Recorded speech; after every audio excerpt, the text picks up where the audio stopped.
Hello students, turning point technical classes के YouTube lecture पे आपका फिर से एक बार स्वागत है। आज ऑटोकैड का 6 लेक्चर लेके आ रहा हूँ और लास्ट लेक्चर में हमने कुछ ऑटोकैड की मॉडिफाइड कमांड्स के बारे में पढ़ा था। ठीक है, कि कैसे वो जो आपकी बेसिक कमांड्स है उनके लिए हेल्पफुल रहती हैं। आज जो हम पढ़ने जा रहे हैं वो है आपकी ऑटोकैड के बेसिक टूल्स। आप इनको बेसिक टूल कह दीजिए या टूल कमांड कह दीजिए, एक ही बात है, लेकिन इसका सिर्फ इतना सा डिफरेंस ये है कि इसको कभी सीधे तौर पर इस्तेमाल नहीं किया जाता। ये ऑटोकैड में कोई कमांड की सुविधा के लिए या कोई मल्टीपल वर्क आपको करने हैं उसके लिए हेल्पफुल है। ज़्यादातर आपकी जो टूल कमांड्स होती है वो आपके टूल बार, जिसको हम रिबन बोलते थे, रिबन में होम और इंसर्ट टैब के अंदर जाके आपको मिलती है। ठीक है, और इन कमांड्स का इस्तेमाल करके काफ़ी सारे ऐसे फीचर्स है ऑटोकैड के जो हमारे ड्राइंग वर्किंग को काफ़ी आसान कर देते हैं। ठीक है, तो उन्हीं को आज स्टार्ट करते हैं आज कि किस तरीके से ये कमांड्स हमारे ऑटोकैड की ड्राइंग में हेल्पफुल है। ठीक है, उससे पहले मैं फिर से रिक्वेस्ट करना चाहूँगा, प्लीज़ आप पढ़ते रहिए, पीछे के लेक्चर्स देखते रहिए। ऑटोकैड में मेजर पोर्शन कमांड्स का ही है, तो जो भी मैं आपका डिस्क्रिप्शन लिखता हूँ कमांड का, उसके आगे ब्रैकेट के अंदर कमांड लिख देता हूँ। ठीक है, तो ये कमांड्स आपको याद होनी चाहिए। ठीक है, तो शुरुआत करते हैं। चलिए आज के नए कमांड टूल बार कमांड के साथ। तो शुरुआत करते हैं ड्राइंग टूल के साथ। ड्राइंग टूल्स होते हैं वो सीधे तौर पर ड्राइंग में इस्तेमाल नहीं किए जा सकते, यानी कि आप जो ऑटोकैड में ड्राइंग बनाने जा रहे हैं उसमें आप सीधे तौर पर इसको इस्तेमाल नहीं कर सकते। ठीक है, लेकिन इनका इस्तेमाल करके हम ऑटोकैड में काफ़ी सारे फीचर्स हैं उनको डायरेक्टली एक्टिवेट कर सकते हैं। इसी सीरीज में जो आपकी नंबर 1 आती है उसको कहते हैं लिमिट्स। उसके ब्रैकेट में देखिए, लिमिट को लिमिट से ही लिखा जाता है, मतलब अगर आपको कमांड बार में जाके लिमिट ही लिखना पड़ेगा तब आपकी एक्टिवेट होगी। ठीक है, ये कमांड क्या करती है, ऑटोकैड की कोई भी ड्राइंग है उसके चारों तरफ एक इनविजिबल रेक्टेंगुलर बना देती है, यानी एक अदृश्य रेक्टेंगुलर बना देती है जो कि कोई भी फिगर की ज्योमेट्री को सेट करता है। ठीक है, और इसकी मदद से हम शीट में एक्चुअली स्केलिंग को भी एडजस्ट कर सकते हैं। जैसे एग्जांपल के तौर पर कोई भी एक ड्राइंग शीट है, इसका साइज 250 बाय 297 है, यूनिट कुछ भी हो, अगर इसका एक्चुअल मॉडल 1:100 में परिवर्तित करना हो तो ये 25,000 बाय 29,700 साइज एक्चुअल में दिखाने लग जाएगी। यानी आपकी शीट की डायमेंशन को ये आपकी फील्ड की डायमेंशन के रूप में प्रदर्शित करने लग जाएगी। इससे ऑटोकैड को पढ़ने में आसानी रहती है। ठीक है, नेक्स्ट आपकी कमांड आती है मैच प्रॉपर्टी। मैच प्रॉपर्टी का जो आपका सिंबल है या कमांड है वो MA से होता है, आपको याद रखनी है। और इस कमांड का इस्तेमाल करके कोई भी ड्राइंग ऑब्जेक्ट है उसकी प्रॉपर्टी को कोई भी दूसरा सोर्स प्रोजेक्ट है या सोर्स ऑब्जेक्ट प्रॉपर्टी है उससे मैच कर सकते हैं। या सीधे तौर पर इसको उदाहरण से ऐसे समझ सकते हैं कि सपोज कीजिए मैंने कोई ड्राइंग बनाई, अब मुझे उसकी एग्जैक्ट कॉपी अपने नेक्स्ट किसी ड्राइंग के अंदर चाहिए, तो मैं उसके सोर्स से जाके मैच करके उसकी प्रॉपर्टी को अपनी नई ड्राइंग के अंदर डायरेक्टली इस्तेमाल कर सकता हूँ। आपसे ज़्यादातर इसमें ये ड्राइंग कमांड ही पूछी जाएगी MA, आपको इसको ध्यान रखना है। नेक्स्ट आता है आपका हैच कमांड। नेक्स्ट आती है आपकी हैच कमांड। हैच कमांड का इस्तेमाल करके हम किसी भी ड्राइंग ऑब्जेक्ट की कोई डिटेलिंग कर सकते हैं, मतलब आपको उसको स्पेशली रिप्रेजेंट करना हो तो कोई लाइन या कोई सिंबल देके उसको आप हाईलाइट कर सकते हो या फिर उसका कलर भी चेंज कर सकते हो।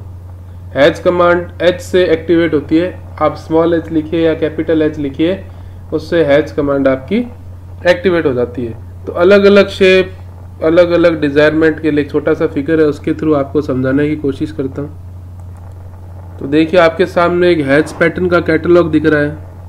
ये कई सारी लाइंस हैं, इनको आप अलग अलग लोकेशन के अंदर शो कर सकते हो। जैसे यानीकॉम का स्ट्रक्चर दिख रहा है आपको, एक ब्रेसिंग का स्ट्रक्चर दिख रहा है ना, डॉटेड लाइंस दिख रही हैं आपको, इंक्लाइंड लाइंस दिख रही हैं। तो ये सारे क्या अलग अलग पैटर्न हैं, आप अपनी रिक्वायरमेंट के हिसाब से इनका अलग अलग जगह पे हाईलाइट करने के लिए इस्तेमाल कर सकते हैं। इनको आप अलग अलग कलर से भी रिप्रेजेंट कर सकते हैं। ये फैसिलिटी हमें ऑटोकैड प्रोवाइड करता है। हैच के बाद आपकी आती है एरिया। एरिया को एक्टिवेट करने के लिए AA कमांड का इस्तेमाल करते हैं। ये आपने कोई भी ऑब्जेक्ट बनाया और उसका आपको एरिया और पेरीमीटर कैलकुलेट करना है, तो आप सीधा सीधा उसकी डायमेंशंस लिखी होगी, उसको सेलेक्ट करके एरिया या AA कमांड एंटर कर दीजिए। उसका एरिया या पेरीमीटर को वो कैलकुलेट करके दे देगा। और इसका इस्तेमाल कोई भी नक्शे में एरिया या पेरीमीटर को कैलकुलेट करने के लिए किया जाता है। सिंपल सी है, बस इसको याद रखना है इसकी कमांड को। अब आता है एक्स लाइन। कई बार क्या होता है, कोई भी ड्राइंग के अंदर हमें अलग अलग लाइंस को ड्रॉ करके उनके क्रॉस सेक्शन को शो करना पड़ता है, या फिर उनके अलग अलग व्यूज को, सेक्शनल व्यूज को देखने के लिए हमें कुछ लाइंस को देना पड़ता है। तो उस सुविधा को अगर ड्राइंग में लेना है तो वो हमें एक्स लाइन, इसकी कमांड होती है एक्सएल, इसको एक्टिवेट करके हम इस्तेमाल कर सकते हैं। एक्स लाइन की खासियत क्या होती है कि ये इन्फिनिट लेंथ होती है। ये इसका स्टार्टिंग पॉइंट भी इन्फिनिट होता है, एंडिंग भी इन्फिनिट होता है। ठीक है,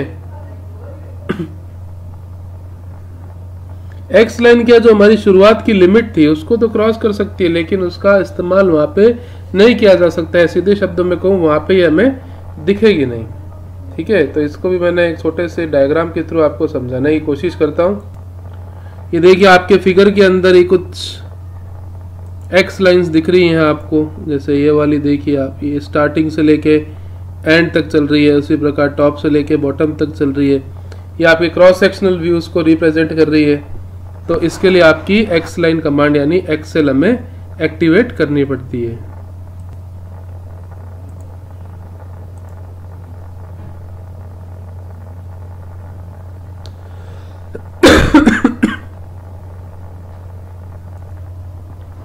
अब बात करते हैं फिलेट कमांड की। फिलेट कमांड का इस्तेमाल क्या होता है, जो भी कोई भी फिगर बनती है आपकी, उसके जो शार्प एज होते हैं या तीखे किनारे होते हैं, उनको एलिमिनेट करके हम एक कर्व्ड शेप दे सकते हैं, राउंड शेप दे सकते हैं। जैसा कि आप इस फिगर में देख रहे हैं, ये एक ऑब्जेक्ट की दो लाइन चल रही थी ब्लू लाइन से, उसको मैंने रेड लाइन से आपस में कनेक्ट कर दिया, जो कि राउंडेड नेचर की है। ठीक है, कई बार ऐसी स्ट्रक्चर में हमें रिक्वायरमेंट हो जाती है कि हमें इस तरीके की शेप्स हमें डिजायर्ड प्लेस पे देनी पड़ती है, और जो राउंड शेप होती है उसी को फिलेट कहते हैं। स्टील के अंदर फिलेट वेल्ड आपका इस्तेमाल किया जाता है ना, वो भी राउंडेड एक तरीके से वेल्ड ही होता है, जो 90 डिग्री पे ऊपर दो मेंबर्स को आपस में जोड़ता है। उसी प्रकार से यहाँ पे फिलेट दो शार्प एजेस को आपस में गोलाकार आकृति या राउंड शेप से कनेक्ट करती है। नेक्स्ट आता है आपका चैम्फर। देखिए, चैम्फर शब्द का मतलब है तिरछापन देना, है ना। कई बार क्या होता है, जैसे हमने फिलेट के अंदर एज को गोलाकार शेप में दिया था, यहाँ पे हम मेंबर को तिरछा कर देंगे, है ना। तो इस ये जो प्रॉपर्टी होती है या कोई भी ड्राइंग के अंदर तिरछापन प्रोवाइड करना हमारा चैम्फर कहलाता है। ठीक है, तो इस चीज को ध्यान रखना है। चैम्फर की कमांड आपकी CHA होती है, यानी आपको CHA टाइप करके इसको एक्टिवेट करना पड़ेगा। नेक्स्ट आता है आपका CH स्पेस। अब देखिए, जब हम एक्चुअल ड्राइंग, CH स्पेस एक कमांड ही है, मतलब इसको लिखते भी ऐसे ही है और इसकी कमांड भी यही है, तो इस चीज का ध्यान रखना है। तो इस कमांड का इस्तेमाल कोई भी ड्राइंग जो कि मैक्रो साइज, बड़े आकार में माइक्रो साइज की है, उसे पेपर साइज में कन्वर्ट करना पड़ता है, क्योंकि हमें बहुत सी ऐसी ड्राइंग का प्रिंट पेपर के अंदर लेना पड़ता है। अगर आपकी ड्राइंग बहुत ज़्यादा बड़ी होगी तो वो पेपर में पूरी फिट नहीं होगी, और जो बहुत ज़्यादा छोटी होगी तो वो पेपर के अंदर दिखाई नहीं देगी उसकी डिटेलिंग। तो अगर हमें उसको पेपर साइज में कन्वर्ट करके प्रिंट लेना है, तो सीधे शब्दों में हमें सिर्फ CH स्पेस एंटर करके उसको पेपर साइज के अंदर कन्वर्ट कर सकते हैं। और ये फैसिलिटी हमें कौन प्रोवाइड करता है? ch space command. नेक्स्ट आता है पॉइंट। देखिए एक पॉइंट आपकी बेसिक कमांड में भी आई थी, लेकिन वो पॉइंट कोई भी ड्राइंग को स्टार्ट करने के लिए था, उसका कमांड p थी। यहां जो पॉइंट है इसकी कमांड po है। अब क्या होता है कि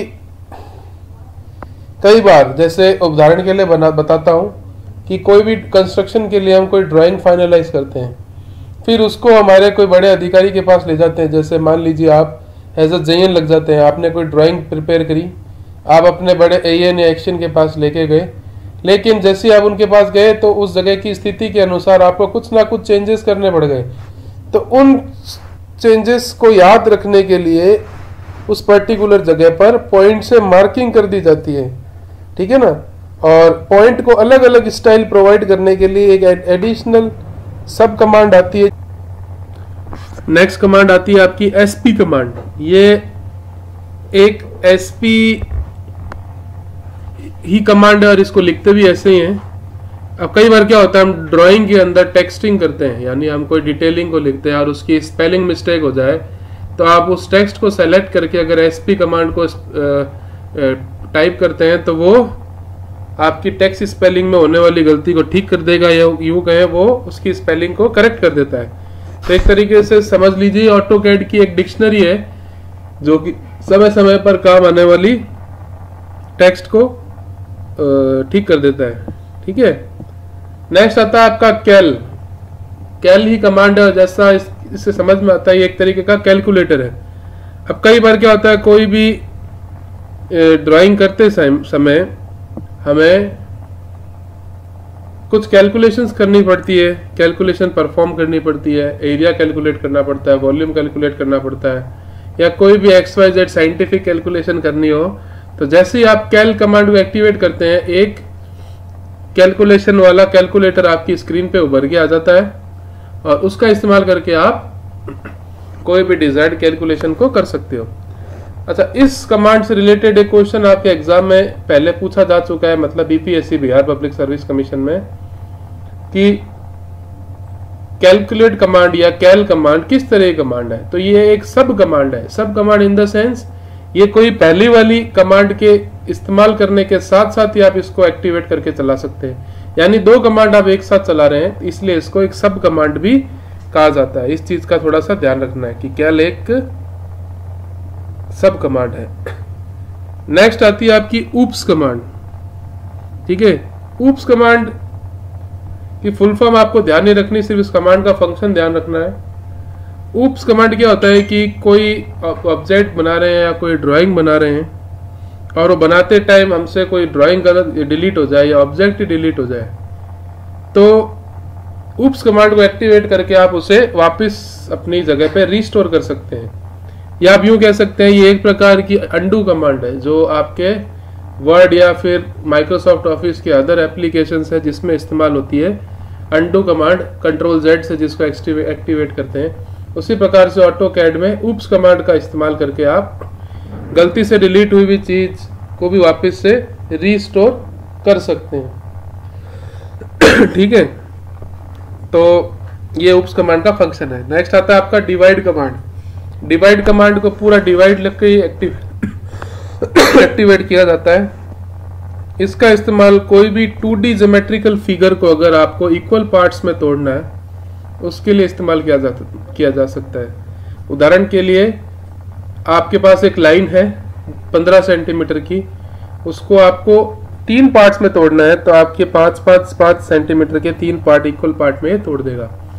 एक चीज ध्यान रखने वाली होती है कि इसमें हम जितने पॉइंट से डिवाइड होते हैं वो टोटल नंबर ऑफ डिवीजन से एक कम होता है। जैसे कि मुझे एक लाइन, जैसे मैंने एग्जांपल बताया 15 सेंटीमीटर की थी, उसको 3 पार्ट में तोड़ना था, तो उसको 3 पार्ट में तोड़ने के लिए मुझे 2 पॉइंट्स लगाने पड़ेंगे। तो यहाँ पर n मेरा 3 हो गया और उसको शो करने के लिए कितने पॉइंट्स चाहिए, n-1 इक्वल्स टू 2 पॉइंट्स चाहिए, यानी वो 2 डिवीजन पॉइंट आपके 3 पार्ट के डिवीजन को रिप्रेजेंट करेंगे। नेक्स्ट आती है टाइम कमांड। टाइम कमांड एक तरीके से आपकी डॉक्यूमेंटेशन के लिए इस्तेमाल में होने वाली कमांड। ये जब हमें कोई फाइल की टाइमिंग सेट करनी होती है या फिर उसकी बनने के अंदर लगने वाला समय कैलकुलेट करना होता है या फिर उससे रिलेटेड कोई भी लोखा जोखा लिखना होता है, जैसे उसकी लोकेशन आपको देखनी होती है कि किस लोकेशन पे इसको रखा था, तो उसके लिए हम टाइम कमांड का इस्तेमाल करते हैं और डॉक्यूमेंटेशन के लिए बहुत इंपॉर्टेंट होती है कमांड। ठीक है, नेक्स्ट चलते हैं हम मल्टीपल कमांड के ऊपर। अगर किसी आपने कोई भी कमांड लिया, आप पीछे की जितनी भी कमांड की बात करूं, आप उसका बार बार इस्तेमाल करना चाहते हैं बिना एंटर दबाए, तो आप मल्टीपल कमांड को एक्टिवेट करके बिना एंटर दबाए उसे बार बार इस्तेमाल कर सकते हैं। फिर से बता रहा हूं, मल्टीपल कमांड का इस्तेमाल करके आप जो पीछे जितने भी आपने कमांड्स लिखी थी उनका बार बार इस्तेमाल कर सकते हैं बिना एंटर को दबाए हुए। ठीक है, और अगर मान लो इसको आपको डीएक्टिवेट करना हो या बंद करना हो तो आप कंप्यूटर में एस्केप की को प्रेस करके ऐसा कर सकते हैं, इसको बंद कर सकते हैं। तो ये मल्टीपल कमांड का एक रिव क्लाउड या रिवर्स क्लाउड कमांड, इस कमांड का इस्तेमाल करके आप ड्राइंग में ऑन साइट अगर आपको चेंज करना हो कोई ऑब्जेक्ट को, है ना, तो उसको चेंज करके आप उसको मार्क कर सकते हैं। मार्क किस तरीके से करते हैं, एक क्लाउड जैसा फिगर बना देते हैं उसके चारों तरफ, इस तरीके का है, ये तो गलत हो गया, इस तरीके का एक क्लाउड फिगर बना देते हैं इस तरीके का। जैसे मान लीजिए मेरे को रिवर्स क्लाउड कमांड को ही चेंज करना है तो मैं इसके चारों तरफ इस तरीके का एक क्लाउड मार्किंग कर दूंगा, और जब मेरे को चेंज करने होंगे तो मेरे को याद रहेगा कि मुझे इसको चेंज करना था, मैं इसको अपनी टाइम के अनुसार चेंज कर सकता हूँ। ये हमें फैसिलिटी प्रोवाइड करता है। रे कमांड, देखिए एक्स लाइन की तरह रे कमांड होती है। एक्स लाइन की खासियत क्या थी कि वो इन्फिनाइट पॉइंट से शुरू होकर इन्फिनाइट पॉइंट तक जा सकती थी। रे कमांड किसी पॉइंट लाइन के एक पॉइंट से शुरू होकर इन्फिनाइट तक जा सकती है, मतलब इसका स्टार्टिंग पॉइंट डिफाइन होता है। एक जिस तरह से सूरज की किरण निकलती है, सूरज एक तरीके के आपका क्या हो गया, एक तरीके से एक ऑब्जेक्ट हो गया। जैसे मान लीजिए ये आपकी एक कोई भी ऑब्जेक्ट है, अब इससे आपकी जो है इस तरीके से किरणें निकल रही है, ये आपकी रे कमांड को रिप्रेजेंट करती है। ठीक है ना, रे कमांड का इस्तेमाल प्रोजेक्शंस में बहुत काम आता है। कोई भी चीज का आपको प्रोजेक्शन करना है उसमें आपकी रे कमांड इस्तेमाल होती है। नेक्स्ट आती है आपकी क्यू सेलेक्ट कमांड। अगर आपको कोई भी ऑटोकैड फिगर में कोई भी एक्स्ट्रा एडिशन करना है या फिर कोई भी ड्राइंग ऑब्जेक्ट को अलग से शो करना है तो आप इसका इस्तेमाल करके उसको अलग से दर्शा सकते हैं। सपोज कीजिए एक असेंबली हॉल में बैठे हम, वहां पे आपको रखे हुए सिर्फ स्टूल को दर्शाना है या चेयर्स को दर्शाना है, तो आप उस कमांड को सेलेक्ट करके बाकी उस हॉल में उपस्थित जितनी भी चीजें हैं, अवेलेबल जितने भी आइटम्स हैं, उनको वो शो नहीं करेगा, सिर्फ स्टूल की जो लोकेशन है उसको शो करेगा। तो ये कमांड आपकी क्यू सेलेक्ट कमांड कहलाती है।